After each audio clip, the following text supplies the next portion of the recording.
Казахстане стартовал общенациональный проект «Марафон добрых дел», организуемых по инициативе главы государства Касыма-Жомарта Токаева. К участию в марафоне призваны все казахстанцы.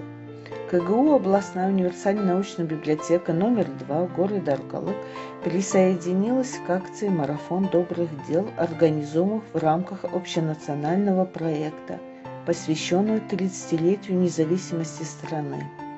Таким образом, мы взяли на себя инициативу, чтобы внести свой пассивный вклад в общенациональную акцию и подарить книги Аркалыкской региональной больницы. Книги предназначены для чтения тем, кто находится на стационарном лечении. Ведь, читая книги, люди порой забывают о своих болезнях.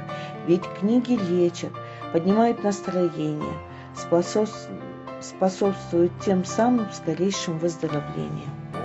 облыстық қалалық библиотеканың осындай библиотерапия бізге көмек осындай жасап жатқандарға көп рахмет. Біздің науқастарға әрине бұл жақсы көмек береді деп сенеміз. Сіздерге көп рахмет.